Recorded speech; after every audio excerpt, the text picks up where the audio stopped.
অজ্ঞানী মূর্খ বা যাদেরকে ভাগবতের জ্ঞান নেই, এমন যার তার মুখে ভাগবত শুনতে নেই। খুব মন দিয়ে শুনবে। ডাক্তারের জায়গায় তুমি যদি সবজিওয়ালার কাছে গিয়ে ইঞ্জেকশন লাগাও, সবজিওয়ালাও ইঞ্জেকশন লাগায়, জানো তো? যারা সবজি চাষ করে না ওরাও ইঞ্জেকশন লাগায়, সবজি চাষ করে ওরা ইঞ্জেকশন লাগায় তো কিসের মধ্যে? বলে লাউয়ের মধ্যে ইঞ্জেকশন লাগিয়ে দেয়। হ্যাঁ, আমাকে নিজে একজন চাষি বলেছে, আমি কালকে দেখলাম তোমার এখানে লাউটা এতটুকখানি ছিল, আজকে এত বড় হয়ে গেল। বলে মহারাজ জি, লাউয়ের ডোগার মধ্যে ইঞ্জেকশন মেরে দিতে হয়, ওটা একদম ফড়ফড় করে বড় হয়ে যায়। তো সবজিওয়ালাও ইঞ্জেকশন লাগায়, আর এমবিবিএস ডাক্তারও ইঞ্জেকশন লাগায়। তা বলে যখন মানুষ অসুস্থ হয় তখন কার কাছে যায়? এমবিবিএস ডাক্তারের কাছে না সবজিওয়ালার কাছে? বলো তো। এমবিবিএস ডাক্তারের কাছে। সেই জায়গায় যদি সবজিওয়ালার কাছে গিয়ে বলে ভাই ইঞ্জেকশন লাগিয়ে দাও, তাহলে কি হবে? তাহলে গোবিন্দায় নমো নমঃ, প্রেম সে বলো। তারপরে আর মহারাজ উঠতে হবে না, চারজন উঠিয়ে নিয়ে। তার জন্য যে যেই বস্তুর অধিকারী, যাকে যেই বস্তুর অধিকার রয়েছে, যার কাছে যেই বস্তুর জ্ঞান রয়েছে, সবসময় সেই জিনিস জানতে তার কাছে যাওয়া উচিত। মনে রাখবে, একই স্বাতী নক্ষত্রের বর্ষার জল, সেটা যখন হাতির দাঁতে পড়ছে তখন গজমতি হয়ে যাচ্ছে, যখন সেটা বাঁশের মধ্যে পড়ছে বংশলোচন হয়ে যাচ্ছে, যখন সেটা কর্পূরে কলা গাছে পড়ছে কর্পূর হয়ে যাচ্ছে, সেটাই যখন সমুদ্রের ঝিনুকের উপরে পড়ছে, সমুদ্রের মধ্যে ঝিনুকগুলো যখন সেই জলকে পান করে তার মধ্যে মুক্তা হয়ে যাচ্ছে। আর সেই জল যখন সাপের মাথায় পড়ে তখন কি হচ্ছে? বিষ আরো বেড়ে যাচ্ছে। আর মাটিতে পড়লে পরে গর্ত হয়ে যাচ্ছে। জিনিস একই, পাত্র আলাদা আলাদা, তাই তো? যে যেমন পাত্র সে সেইভাবেই তার ফল, সেইভাবেই কিন্তু তার সমস্ত সব ফল গ্রহণ করবে। ভাগবত একই। এই ভাগবতকে কে কিভাবে শুনছে, যে যেইভাবে শুনছে সে সেইভাবেই তার ফল পাবে। প্রেম সে বলো। বাবা, এই শরীরটা দিয়ে সৎকর্ম করো। শরীর শুধু একটি কাজে লাগে। কোন কাজে জানো? শুধু হরি ভজন, ভগবানের ভজন ছাড়া দ্বিতীয় আর অন্য কোনো কাজে এই শরীর লাগে না। মনে রাখবে, এই সংসারে পশুর চামড়াও কাজে লাগে,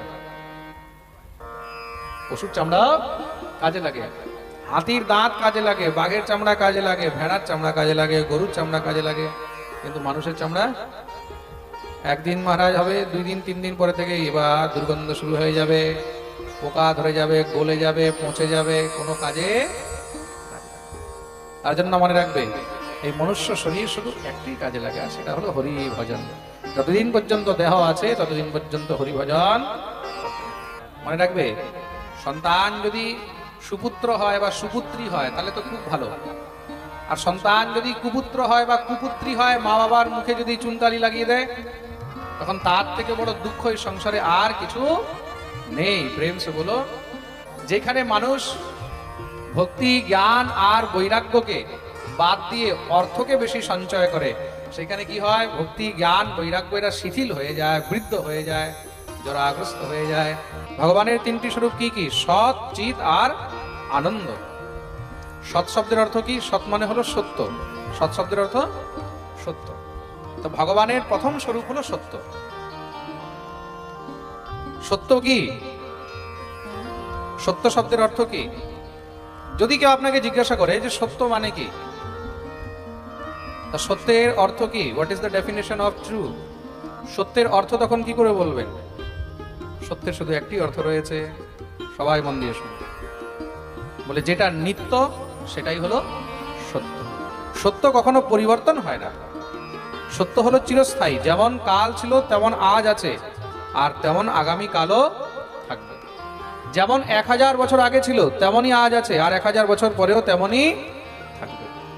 তাহলে সেই সত্যকে, সেই সত্য হলো একমাত্র স্বয়ং ভগবান, একমাত্র পরমেশ্বর। তিনি কাল যেমন ছিলেন আজও তেমন আছেন, আর 1000 বছর পরেও তেমনই থাকবেন।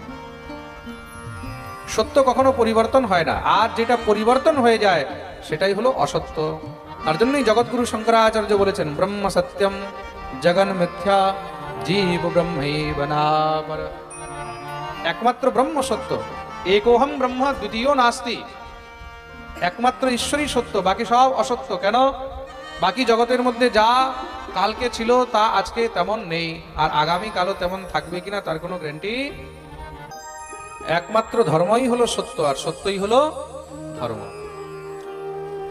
আর সেই ধর্ম কোন রূপে সামনে আছে বলে, রাম বিগ্রহবান ধর্ম।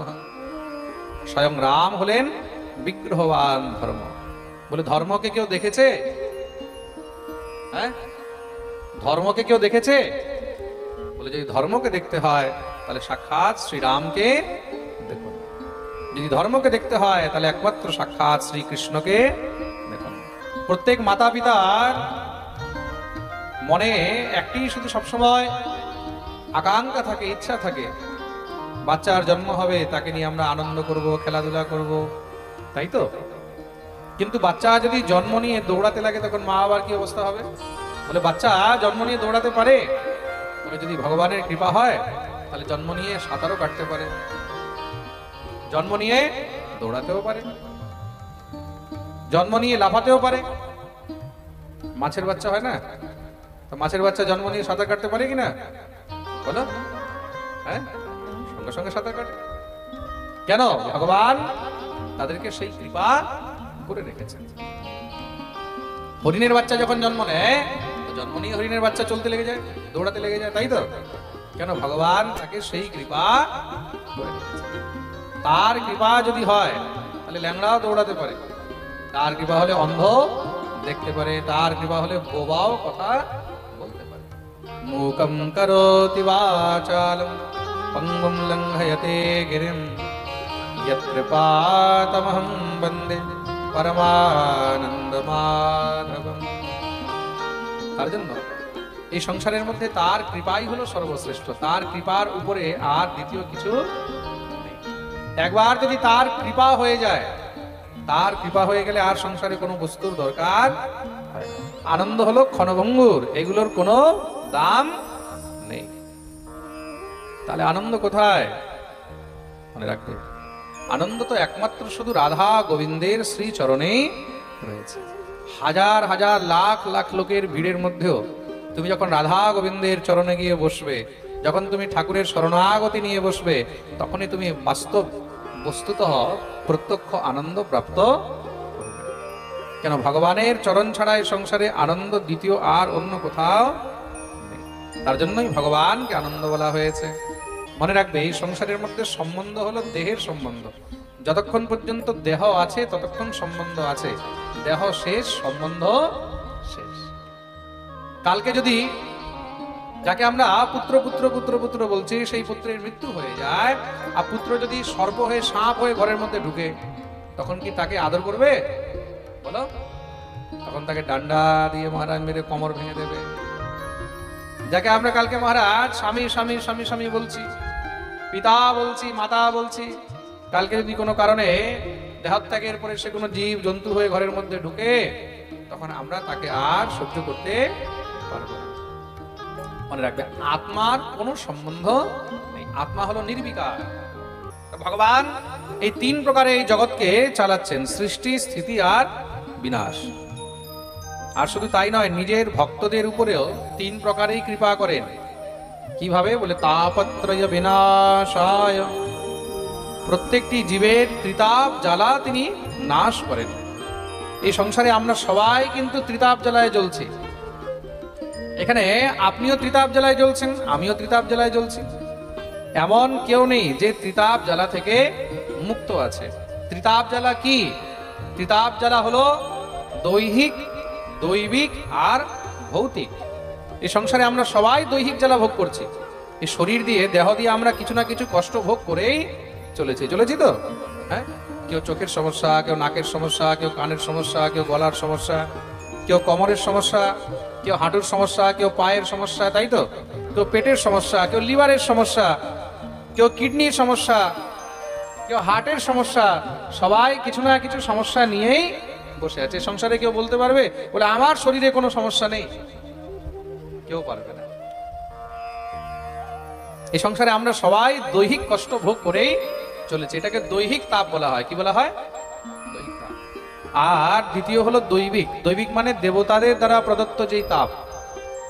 তো মহারাজ দেখা গেল ভালো বিজনেস চলছে, ঘর বাড়িতেও সব সুখ সম্পত্তি বৈভব সব রয়েছে, কাজকর্ম ভালো চলছে, হঠাৎ করে আস্তে আস্তে সব খারাপ হয়ে যাচ্ছে, মানুষের সঙ্গে ব্যবহার খারাপ হয়ে যাচ্ছে, সময় খারাপ হয়ে গেল, বিজনেস একদম নষ্ট হয়ে যাচ্ছে, ঘরের মধ্যে অশান্তি শুরু হয়ে গেছে। বলে কি? এগুলো হলো দেবতাদের প্রকোপ। কার প্রকোপ? জোরে বলো। দেবতাদের প্রকোপ। এটাকে দৈবিক তাপ বলা হয়। আর তৃতীয় হলো ভৌতিক তাপ। তৃতীয় কি? ভৌতিক তাপ।